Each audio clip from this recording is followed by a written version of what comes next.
Indonesia berada di urutan ke-6 sebagai negara yang paling banyak diserang.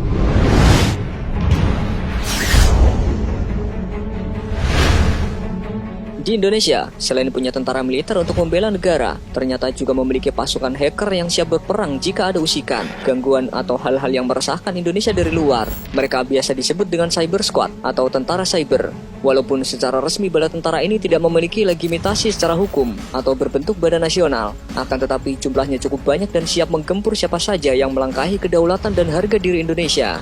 Berikut ini adalah aksi-aksi para hacker tanah air ketika melawan serangan cyber dari luar atau juga saat negara lain mengganggu Indonesia.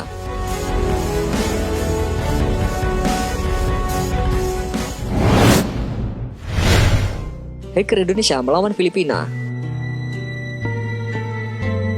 Sempat reda dan melakukan gencatan senjata setelah beberapa waktu sebelumnya terjadi perang di ranah cyber antara hacker Indonesia dan Filipina. Pihak Filipina ternyata membatalkan secara sepihak kesepakatan tersebut dan kembali menyerang secara brutal website-website Indonesia di tahun 2015 lalu. Hal ini mereka lakukan setelah ada kabar tentang penjatuhan hukuman mati dari pengadilan Indonesia terhadap Mary Jane Veloso yang terbukti membawa barang-barang terlarang ke tanah air.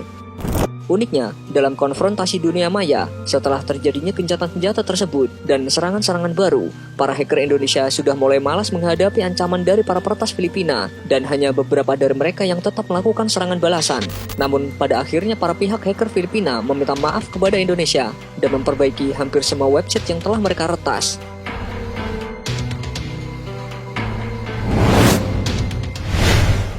Hacker Indonesia melawan Israel. Ketika semakin merananya rakyat Palestina akan kesewenang-wenangan pemerintah Israel, banyak hacker, khususnya aktivis internasional, Anonymous, mengumandangkan perang terhadap negara Zionis tersebut dengan menggunakan hashtag of Israel. Tidak hanya dari berbagai negara saja, para peretas dari Indonesia juga turut menyumbang kekuatan dalam menggempur ranah cyber Israel. Akan tetapi, serangan dari Indonesia justru ditanggapi dingin dan dicemooh oleh para peretas dari Israel dengan mengatakan bahwa serangan tersebut hanya sedikit melukai saja dan mirip ulah anak kecil saja.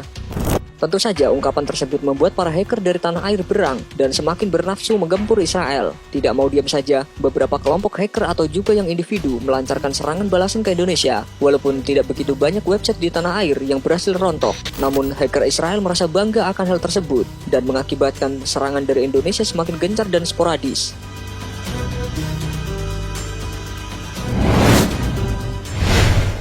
Hacker Indonesia melawan Bangladesh. Di tengah-tengah banyak umat Islam melaksanakan ibadah puasa, di tahun 2013 lalu, ada peperangan yang melibatkan hacker-hacker dari tanah air melawan peretas dari Bangladesh. Hal ini bermula dari diretasnya banyak sekali situs-situs Indonesia oleh sebuah kelompok hacker dari Bangladesh yang mengatasnamakan BD Grey Hat Hacker. Dikarenakan tidak memiliki sejarah konfrontasi dan menganggap bahwa hacker dari Bangladesh adalah saudara, beberapa orang dari Indonesia meminta klarifikasi secara langsung ke forum BD Grey Hat Hacker. Namun justru pihak mereka menuduh pihak Indonesia lah yang terlebih dahulu menyerang situs-situs di Bangladesh dan mereka hanya melakukan serangan balasan. Dikarenakan bukan jawaban yang menyenangkan, melainkan justru terkesan seperti tantangan, akhirnya peperangan tersulut dan website dari kedua belah negara berjatuhan.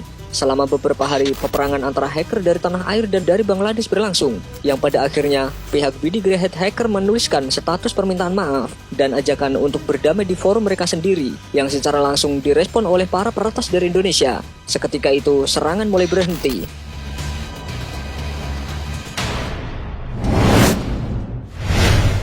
Hacker Indonesia melawan Australia. Sekelompok peretas asal Indonesia melumpuhkan ratusan situs Australia sebagai aksi protes atas dugaan spionase. Setelah harian Australia, The Sydney Morning Herald mempublikasikan aksi spionase pemerintah dari negara kanguru tersebut terhadap Indonesia, kondisi kedua negara menjadi memanas. Masalah ini diperparah dengan serangan di phishing, spoofing, dan hacking yang mengatasnamakan Anonymous Australia.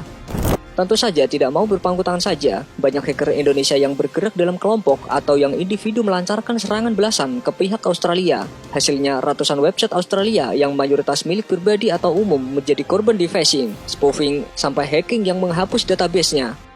Hanya dalam waktu hitungan jam saja, Anonymous Australia memberikan klarifikasi bahwa pihak yang melakukan serangan tersebut memang ada yang berasal dari negara mereka, tetapi mereka benar-benar tidak melakukannya. Bahkan Anonymous Australia juga bersedia memberikan bantuan kepada para hacker Indonesia untuk bersama menggempur situs-situs pemerintahan dan memohon agar para peretas dari tanah air berhenti menyerang website publik.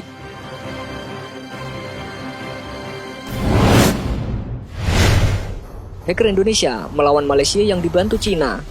Hubungan yang memanas antara Indonesia dengan Malaysia ditandai aksi para hacker Indonesia. Mereka menyatakan perang secara online dengan Malaysia pada Hari Kemerdekaan Negara Jiran tanggal 31 Agustus. Bukan hanya sekali saja hacker Indonesia berseteru dengan para hacker dari negeri jiran Malaysia. Ada beberapa peperangan yang pernah terjadi di antara keduanya. Ketika munculnya hashtag Op Australia karena pemerintah Australia melakukan aksi penyadapan dan para hacker Indonesia menggempur website di negara tersebut. Munculnya satu rumor yang mengatakan bahwa ada oknum yang sengaja memancing di air keruh dan menurut pelacakan IP-nya berasal dari Malaysia. Dikarenakan hal tersebut, para peretas dari tanah air berbalik arah untuk melancarkan serangan ke website-website Malaysia dan berimbas pada bertumbangnya banyak sekali situs negeri jiran tersebut. Selain kesal karena isu adu domba ini, para hacker Indonesia ternyata mengusung misi lain dalam penyerangannya itu yang didasari oleh rasa tidak senang akan ulah Malaysia yang dengan seenaknya mengklaim banyak hal di Indonesia serta perlakuan kasar terhadap para TKI di negara mereka. Tentunya dikarenakan serangan tersebut, beberapa kelompok hacker dari Malaysia juga melancarkan serangan balasan dan aksi defacing, spoofing, sampai dengan serangan di DOS bermunculan dari kedua negara. Beberapa hari setelah peperangan dilakukan, secara tiba-tiba kedua belah pihak saling mengendurkan serangan dan melakukan wait and see tanpa ada klarifikasi lebih lanjut. Selanjutnya, di tahun 2009 lalu, ada sebuah serangan beruntun ke ranah internet Indonesia yang dilakukan oleh para peretas dari Malaysia yang mendapatkan dukungan dari para hacker dari Cina. Tentu saja tidak mau berpangku tangan saja, para peretas dari Indonesia melakukan serangan balasan, walaupun mereka dikeroyok para hacker dari dua negara. Aksi tersebut bermula dari direbutnya Sipadan dan Ligitan oleh Malaysia, yang akhirnya menaikkan tensi antara kedua negara. Banyak situs-situs dari ketiga negara yang tumbang karena serangan cyber ini. Bahkan kelompok peretas dari Yogyakarta juga memberikan tantangan keras kepada hacker-hacker kedua negara tersebut.